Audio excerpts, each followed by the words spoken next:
আমি আখাউড়ার যে মুদির বাজার রয়েছে বা সবজির বাজার রয়েছে, আমি বাজারগুলিতে প্রবেশ করতেছি। আপনাদেরকে স্থানীয় যারা ব্যবসায়ী রয়েছে তাদের সাথে কথা বলবো। আসলে বাজারের যে পরিস্থিতি সার্বিক আমি তুলে ধরার চেষ্টা করবো। এখানে রয়েছে একজন ভাই ব্যবসায়ী, ওনার সাথে কথা বলবো। আসসালামু আলাইকুম ভাই। ওয়ালাইকুম সালাম ভাই, ভালো আছি ভাই। মুদির মালের যে জিনিসপত্রগুলি রয়েছে বা দৈনন্দিন মানুষের চাহিদার তালিকায় থাকে, আসলে এই বাজারের মাঝে কতটুকু প্রভাব পড়েছে বা আপনাদের নিত্য প্রয়োজনীয় জিনিসগুলির দাম কমছে কিনা আমাদেরকে ভাই, নিত্য প্রয়োজনীয় জিনিসের দাম এখনো কমে নাই। নতুন যে নিত্য প্রয়োজনীয় জিনিসের রেট আসছে, ওই রেটের মাল আমরা এখনো পাই নাই।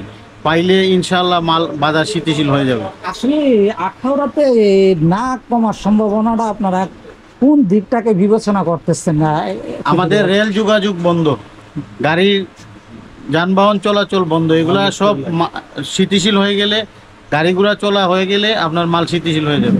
এদিকে দেখতেছেন আপনারা ওনার দোকানে ব্যবসায়িক ভাই আখাউড়াতে পৌরসভা মার্কেটে উনি রয়েছে, ওনার সাথে আমি কথা বলার চেষ্টা করবো। ভাইয়া কেমন আছেন? জি আলহামদুলিল্লাহ ভালো।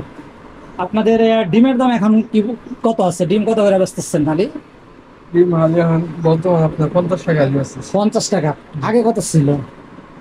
আগে একটু বাড়তি ছিল, 52 টাকা মতো ছিল। 52 টাকা জি, ছিল। বর্তমান কিছুদিন আগে হয়তো 60 টাকাও ছিল নাকি? জি জি আছে।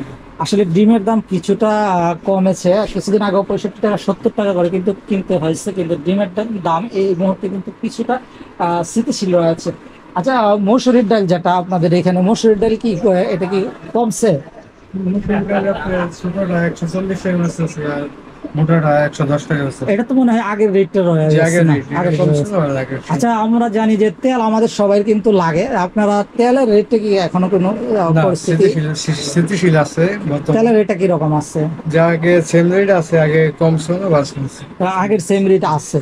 আসলে এমন কোনো পণ্য আছে কিনা আপনার এখানে যে এই মুহূর্তে রেট কমেছে আপনার জানা মতে? তো পেঁয়াজ আগে 110 টাকা ছিল, এখন বর্তমানে 100 টাকা বেচতেছে। 100 টাকা বিক্রি করতেছে।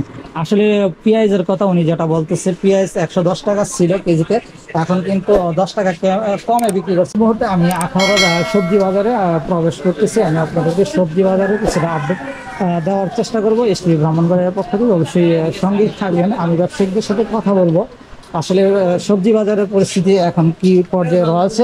কোন পণ্য আপনার দোকানে তো অনেক ধরনের পণ্য রয়েছে, লাউ, পেঁপে, আলু, বেগুন, তারপর রয়েছে করলা, এদিকে রয়েছে অনেক সবজি রয়েছে। এমন কোনো সবজি আছে কিনা যে এই মুহূর্তে 5 টাকা 10 টাকা এরকম কমেছে এই ধরনের?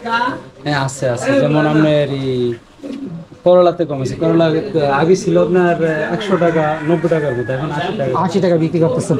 আর টমেটো কিরকম বিক্রি করতেছেন? টমেটোটা বিক্রি করতেছে আপনার 130 টাকা। 130 টাকা। আগে কিছুদিন আগে কত ছিল? 150 টাকা 160 টাকা ছিল। 150 টাকা। এটা তো মনে হয় কিছু কমছে। আচ্ছা, আপনারা এই যে আলুটা কত করে বিক্রি করতেছে? আলুর দাম কি? লাল আলুটা, এটা দেশি আলুটা 80 টাকা করে বিক্রি। 80 টাকাটা বিক্রি করতেছে। 80 টাকা। কাঁচামরিচের দামটা তেমন কমে নাই, এখনো কমে না। এটা 250 টাকা আছে। এখন কত করে বিক্রি করতেছেন আপনারা? 240 250 টাকা। আমরা জানি যে ঢাকার বাজারে হয়তো কাঁচামরিচ এই মুহূর্তে 80 টাকা বা 100 টাকা করে বিক্রি হচ্ছে। আপনাদের এখানে কি এরকম সম্ভাবনা আছে কিনা? এটা গাড়ি চললে অবশ্যই আছে। এখনো ট্রেন যখন স্বাভাবিক হবে হয়তো হওয়ার সম্ভাবনা আছে নাকি? সম্ভাবনা আছে। ধন্যবাদ আপনাকে আমাদেরকে সময় দেওয়ার জন্য। এদিকে আমি আরেকজন ব্যবসায়িক রয়েছে, ওনার সাথে কথা বলবো। আসলে কিছু কিছু সবজি হয়তো নিয়ন্ত্রণের মাঝে আছে, আর কিছু কিছু পণ্য হয়তো আগের স্বাভাবিক অবস্থায় রয়েছে। ভাইয়া, আপনার এখানে বেগুন গোলটা কত বেচতেছেন? গোলটা ভাই আপনার 60 টাকা ভাই। 60 টাকা করে? জি। গোলটা তো দেখা যাচ্ছে স্বাভাবিক আছে। লম্বাটা কত বেচতেছেন? লম্বাটা 60 টাকা। 60 টাকা। লাউ, আপনার লাউ কি রকম বেচতেছেন? লাউ 70 টাকা 80 টাকা বিক্রি হচ্ছে। 70 টাকা। আগের তুলনায় কম কিনা? আগে তো না কমছে। গাইস, আমি এতক্ষণ চেষ্টা করেছিলাম আখাউড়া পৌরসভার যে কাঁচা বাজার এবং মুদির বাজার রয়েছে এই পরিস্থিতি আপনাদেরকে তুলে ধরার জন্য। যে এই ছিল আমার হাতে ব্রাহ্মণবাড়িয়া আখাউড়া সবজি বাজার থেকে এসটিভি ব্রাহ্মণবাড়িয়া।